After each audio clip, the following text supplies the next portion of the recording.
முத்து கடல் பதித்து மூன்று நெறி வளர்த்து கற்று கலைமிந்து தகையுமே கத்துங்கடல் மீது கலங்களில் விளையாடும் காவலன் தென்பாண்டி மண்டலமே நதியில் விளையாடு மடியில் தமிழ்ந்த தமிழ் தாயின் தலைவகன் தளபதிக்கு இங்கே மாபெரும் பாராட்டு விழா.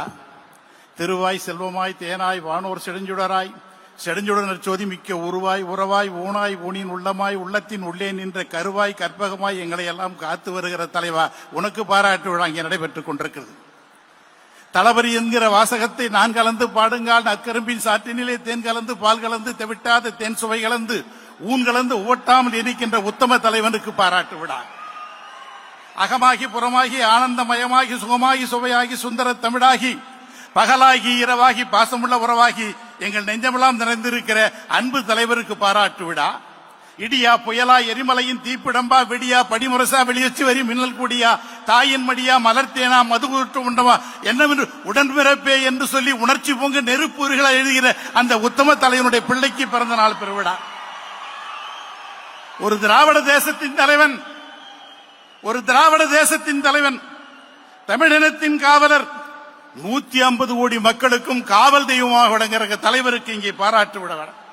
முன்னமே துயின்றருடைய முடுவையோதையோ பன்னகாதிப பாயலோ பச்சை ஆளிலையோ சொன்ன நாள் வயது எய்ததற்கு என்ன மாதவம் செய்தது என்று சொல்லி சேர சோழர் பாண்டியர் வம்சத்திலிருந்த அன்பு சொந்தங்களே, வரலாற்று தங்கங்களே, சிகரங்களை செதுக்குகிற சிங்கங்களே, காற்றோடு கை கொடுக்கும் கடல் நெருப்புகளே, மின்னலை விழுங்கி மின்சாரத்தை கொப்பளிக்கும் உயிரினும் தளபதியினுடைய உடன்பிறப்புகளே, உங்களுக்கு என்னுடைய பணிவான வணக்கங்கள்.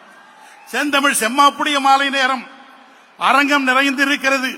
அத்தனை பேர் நெஞ்சங்களிலும் தளபதி நிறைந்திருக்கிறார்கள். காசா படி இழந்தா கையிரண்டு நோகும்னு, காசா படி இழந்தா கையிரண்டு நோகும்னு, நெல்லா படி இழந்தா நெடுநேரம் ஆகும்னு, அரிசியா படி இழந்தா ஆக்க நேரமாகும், சோரா சொடிகளுக்கும் சோழ நாட்டு அரசர் தளபதிக்கு இங்கே பாராட்டு பெறுவிடார். ஸ்ரீரங்கமாடி திருப்பார் கடலாடி மாமாங்கமாடி மாசி கடலாடி தவமாய் தவமிருந்து பெற்ற பிள்ளை அல்லவா தளபதி, அவருக்கு இங்கே பாராட்டு விழா. வாசனை கமழும் வார்த்தைகளால் அடியேன் யோசனை செய்து பேச வந்திருக்கிறேன். தண்டலை மயில்களாட தாமரை விளக்கம் தாங்க, தண்டலை மயில்களாட தாமரை விளக்கம் தாங்க, கொண்டர்கள் முடிவினேங்க குவளைகள் விழித்து நோக்க, தெண்டிரை எண்ணி காட்டு தேம்பிடி மகரையாடின் வண்டுகள் இனிதி பாட மருதம் விற்றிருக்குமாதோ என்று சொல்ல போல தளபதி நினைத்தால், தலைவரை நினைத்தால் நயகரா நடப்பதை போல் இருக்கிறது. தளபதி நினைத்தால் மதுரை மல்லி மணப்பதை போல் இருக்கிறது, குறிஞ்சி பூ சிரிப்பதை போல் இருக்கிறது, பலாச்சோலை அருந்துவது போல் இருக்கு. தலைவா, உன்னை எந்த மொழியில் பாராட்டுவது? எல்லா மொழிகளும் எச்சில் மொழியாக இருக்கிறது. ஆகவே தான் தாய்மொழியாம் தமிழிலே உன்னை பாராட்டுகிறேன். எல்லோருக்கும் தாய்மார்கள் நிலவை காட்டிதான் சோறூட்டினார்கள். தளபதிக்கு மட்டும்தான் அன்னை தயாளமா அவர்கள் சூரியனை காட்டி சோறூட்டினார்கள். அதனால் தான் 40 தொகுதி சாப்பிட்டது இந்த குழந்தை. சங்கினால் பால் கொடுத்தால் சந்தனவாய் நோகும்னு, சங்கினால் பால் கொடுத்தால் சந்தனவாய் நோகும்னு, நுங்கினால் பால் கொடுத்தார்களோ தெரியல. தாயின் கருவறையிலே திராவிடத்தின் திசைகளை தேடிய தலைவன் அல்லவா நீ? சூரியனோடு சொக்கட்டா நாடுகிற தலைவா, பன்னுறங்கும் நாவடகா. ஒரு தலைவரை இப்படி பன்னுறங்கும் நாவடகா பனியுறங்கும் பூவடகா, சேர சோழ பாண்டியர் சேர்த்து வைத்த மூவடகன் அல்லவா நீ? பூமணக்க பால் மணக்க புது பொங்கல் நெய் மணக்க வாயார மனதார இன்னும் ஒரு 100 ஆண்டு நீ வாழ வேண்டும் என்றிருக்கிறோம். தும்பைப்பு உடையடகு தோளாத நடையடகு தம்பியரின் படையடகு நம்முடைய தாழம்பு வேட்டி கட்டி தமிழ் போல் சிரிக்கின்ற தங்க தலைவருக்கு இங்கே பாராட்டு விழா. ஒரு முதலமைச்சர், இந்தியா சுதந்திரம் பெற்று 78 ஆண்டுகளாக இருக்கின்றன. ஒரு முதலமைச்சர் உச்ச நீதிமன்றம் சென்று ஒரு வரலாற்று சிறப்புமிக்க தீர்ப்புகளை பெற்ற ஒரே முதலமைச்சர் நம்முடைய முதலமைச்சர் தான். அவருக்கு இங்கே மாபெரும் பாராட்டு விழா. தங்க தலைவருக்கு எதை சொல்லி பாராட்டுறது? இந்த பாராட்டு விழா நடத்தணும்னா தலைவருக்கு ஒவ்வொரு நாளும் ஒவ்வொரு ஆண்டும் இந்த இங்கே விழா நடத்திக்கிட்டே இருக்கணும். ஒவ்வொரு நாளும் ஒரு வரலாற்றை படைத்துக் கொண்டிருக்கிறார்கள். பாத்தீங்கன்னா கவர்னருக்கு இதுக்காக உச்ச நீதிமன்றம் சென்றது, வக்ஃப் திருத்த சட்டம், தொகுதி சீரமைப்பு, இப்படி வரலாற்றை சொல்லிக்கொண்டே போகலாம். அவ்வளவு பெரிய வரலாற்றை செய்து கொண்டிருக்கிறார்கள். சேரன் சொல் சுமந்த கண்ணைக்கு சிலை எடுப்பதற்கு இமயத்திற்கு படையெடுத்து சென்றான், வெற்றி பெற்றான். சேரன் செங்குட்டுவன் திரும்பி வந்தான். பாண்டியன் படையெடுத்தான், மீன்குடியை இமயத்திலே பதித்தான், திரும்பி வந்தான். கரிகார் சோழன் சென்றான், புலிக்கொடி நாட்டினான், திரும்பி வந்தான். மூவேந்தர்கள் இங்கிருந்து படையெடுத்து சென்று வடக்கை வென்றார்கள். தலைவா, நீ மட்டும் தானே உட்கார்தல் இடத்துல இருந்து கொண்டு வடவத்தை நீங்கள் வெற்றி பெற்று இருக்கிறார்களே, அதை நினைத்துதானே மகிழ்ச்சி. த டாலஸ்ட் லீடர் தளபதி அவர்கள், டாலஸ்ட் லீடர். உலகத்தை தளபதி நடக்கிறார்கள் என்று சொன்னால் 5000 ஆண்டுகள் தமிழனுடைய நாகரிகம் நடைபெறுகிறதற்கு பின்னால் தளபதி நடந்து செல்கிறார்கள் என்று சொன்னால் 30,000 ஆண்டுகள் வரலாற்றில் உள்ள தமிழ் மொழி நடந்து செல்கிறது என்று சொல்வார்கள். ஒரு வடநாட்டிலே நாடாளுமன்றத்திலே உட்கார்ந்த போது ஒரு முதலமைச்சரை பார்த்தேன். உங்கள் முதலமைச்சர் என்ன இவ்வளவு பிரேவா இருக்கார், இவ்வளவு ஸ்ட்ராங்கா இருக்கிறார். அவர் ஆங்கிலத்தை சொன்ன நாளை அப்படி எழுதி எடுத்து வந்துட்டேன். டிவோஷன், டெடிகேஷன், டிட்டர்மினேஷன், டைரக்ஷன், இதுதான் மு.க. ஸ்டாலின் என்று சொன்னார்கள். ஏனென்றால் எதை கேட்டாலும் அள்ளி கொடுக்கிற தலைவாணி. பருக நீர் கேட்டோம், ஆசிரியர்கள் கோரிக்கை வைத்தார்கள். பருக நீர் கேட்டோம், பார்க்கடலையே தந்தீர்கள். பனையோலை நிழல் கேட்டோம், பாரிஜாத வனத்தை தந்தார்கள். குடிசை போதும் என்று சொன்னோம், நீ கோபுரத்தையே தந்திருக்கிறீர்களே தலைவா, எப்படி உங்களை பாராட்டுவது என்று எனக்கு தெரியவில்லை. ஒரு நாள் கோபாலபுரத்து தலைவரோட உட்காந்து பேசியிருந்தோம். அவ பார்த்தோன்னே தலைவர் கலைஞர் சொன்னாரு, யோ என்கிட்ட உங்களுக்கு என்ன பிடிக்குன்னு கேட்டார். நாங்க எல்லாம் பேசாத உட்காந்துருந்தோம். அப்ப நம்முடைய பொதுச்செயலாளர் என்ன பண்ணாரு, அண்ணே உங்களுடைய இலக்கியம் எனக்கு முழுசும் பிடிக்கணும் அப்படின்னாரு. சொல்லியா அப்படின்னாரு. அவரு தான் சொல்ல வேணா எல்லாத்தையும் சொல்ல ஆரம்பிச்சுட்டார். வேலு பார்த்தார், இவன் என்ன பண்ணிட்டான், தலைவருடைய திரைப்படத்தை பூரா ஒப்பிக்க ஆரம்பிச்சுட்டான். நாங்க என்ன பண்றதே தெரியல. என்ன கேட்டாரு, அடியனுக்கு ஒன்னும் தெரியலையானா என்ன, உனக்கு என்னையா பிடிக்கும் சொல்லியனாரு. உங்களுடைய திருவடிகள் பிடிக்கும்னா என்ன, செடியாய வல்வினைகள் தீர்க்கும் திருமாலே நெடியானே வேங்கடவா நின் கோயில் வாசலின் அடியாரும் வானவரும் அறம்பெயரும் கண்டிங்கு படியாய் கடந்து உன் பவளவாய் காம்பனே என்று சொல்லி உங்கள் திருவடி பிடிக்கும் நான் சொன்னேன். தளபதி ஓரமா நின்றுதார், இப்படி கை இப்படி கிட்டுதார்.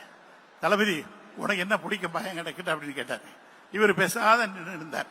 நாங்களும் பார்த்தோம் தளபதி என்ன சொல்ல போறாரோ அப்படின்னு பார்த்தேன். தளபதி சொன்னாரு, நண்பர்களே, முளைக்கிற பொழுது துளசி செடி மனத்தோடு பிறக்கும் என்பார்கள். அப்படிதான் தளபதி. தளபதி சொன்னாரு, அப்பா உங்களுடைய தோள்கள் பிடிக்கும்னாரு. என்னன்னு கேட்டேன். 8 கோடி தமிழனும் உங்கள் தோல்வி மீது தானே சாய்ந்து இருக்கிறார்கள் என்று சொன்னார்கள். இப்படி உலகத்தில் யாரால சொல்ல முடியும்? சொல்லிக்கொண்டே போகலாம். நேரம் ஆகி போச்சு. தலைவர் வந்து எனக்கு சீக்கிரம் முடி, எங்க எல்லாரும் எங்களை சீக்கிரம் விடுறான்னு சொன்னாரு. ஒன்னு வருகிற பொழுது கலைஞருடைய நினைவிடத்துக்கு போனேன். உள்ள போன உடனே கலைஞரும் அறிஞர் அண்ணா உட்காந்து பேசின்னு இருந்தாங்க. நான் போன உடனே என்னை பார்த்து கேட்டாரு, வாயா ஆழ்வார், என்ன ரொம்ப நாள் ஆச்சு அப்படின்னாரு. உடனே அண்ணா பக்கத்துல இருந்து சொன்னாரு, என்ன நீ அவரை போய் ஆழ்வார்னு சொல்ற, அவரு இப்ப வந்து திராவிட ஆழ்வார் ஆயிட்டாரு அப்படின்னாரு. யாரையா உனக்கு திராவிட ஆழ்வார்னு பேருச்சு? தளபதி தானே எனக்கு பேரை மாத்தி விட்டாரு அப்படின்னு. ஓ அப்படியா, ரொம்ப மகிழ்ச்சியானாரு. இப்பதான் என் வேலு வந்து போனான், இப்பதான் என் மாண்புமிகு அமைச்சர் வேலு வந்து போனாருன்னு சொன்னார். நான் சொன்னேன், வேலு இப்பதான் வந்து போனான், அவன் டெய்லி இங்க வரானான்னு கேட்டேன். யோ அவன் இவன் சொல்லாதியா, அவர் அமைச்சரியானார். உங்களுக்கு அமைச்சராக எங்களுக்கு அவன் தானே அப்படின்னு. அவர் சொன்னாரு, அண்ணா இப்ப தளபதி பாராட்ட போறோம், நீங்க ஏதாவது சொல்லி கொடுங்களான்னு கேட்டேன். அவர் சொன்னாரு, அறிஞர் அண்ணா அவர்கள் சொன்னார்கள், உனக்கு இது பிடிச்சிருக்குமான்னு கேட்டார். புறநானூறு தெரியுமான்னு கேட்டார். சரி தெரியும்னா. தெரியும், எனக்கு அவ்வளவு தெரியாதுன்னா, ஒரு பாட்டு 2 பாட்டு தெரியும்னா என்ன. ஐயோ அதுல பார்த்து கோவூர்கிழார் சோழர் நலங்கிலி வீரத்தை பற்றி ஒரு பாட்டு இருக்குது ஏன்னார். அந்த பாட்டு எனக்கு தெரியலன்னு சொன்னேன். அப்புறம் அவர் உடனே தலைவர் சொன்னாரு, துஞ்சா கண்ணா வடபுலத்து அரசேன்னு சொன்னார். இதான் அந்த பாட்டினுடைய கடைசி வரி. அது என்ன பொருள்னா, வெற்றி மேல் வெற்றிகளை குவிக்கும் சோழ மன்னனை கண்டால் வடபுலத்து மன்னர்கள் நடுநடுங்கி போவார்களாம். ஏன்னா சோழனுக்கு பின்னால் சேரன் வருவானோ, சோழனுக்கு பின்னால் பாண்டியன் வருவானோ என்பதை, தூக்கம் என்பதை தொலைத்து விட்டு நிற்பார்கள் என்று.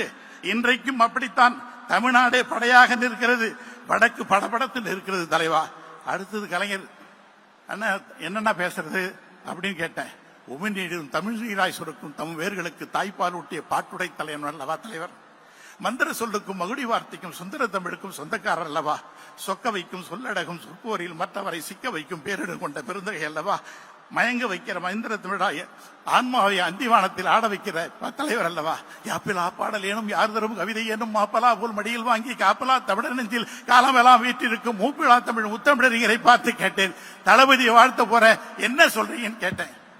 என்னுடைய நூல்கள் பூரா படிச்சிருக்கிறேன்னு கேட்டார். படிச்சேன்னு சொன்னேன். அப்பதான் சொன்னாரு, அதுல ஒரே ஒரு பாட்டியா, அது அப்படியே தளபதிக்கு பொருந்தியது.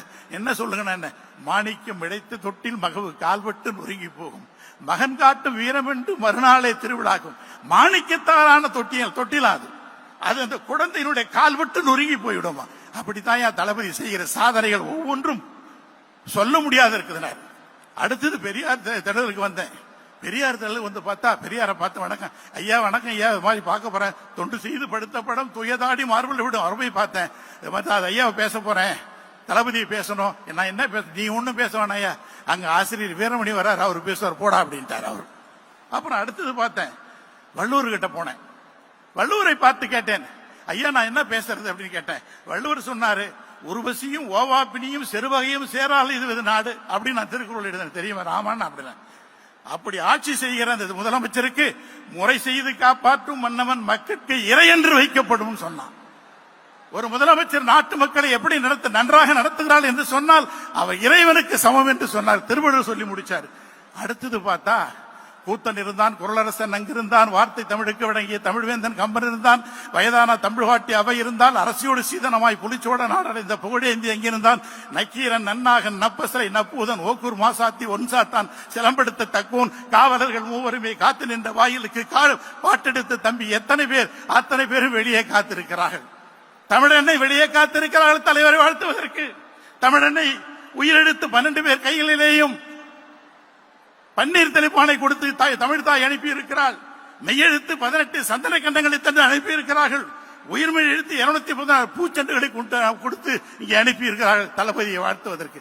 எப்படி வாழ்த்துவது, எதை சொல்லி வாழ்த்துவது? நான் தளபதியை வாழ்த்த வேண்டும் என்று சொல்லி மாலை வாங்கலாம் என்று சென்றேன். என் கையிலே பணம் இல்லாமல் போய்விட்டது. இங்கே வந்தவுடன் தான் கடலுக்கு கடிதம் எழுதியிருக்கிறேன்.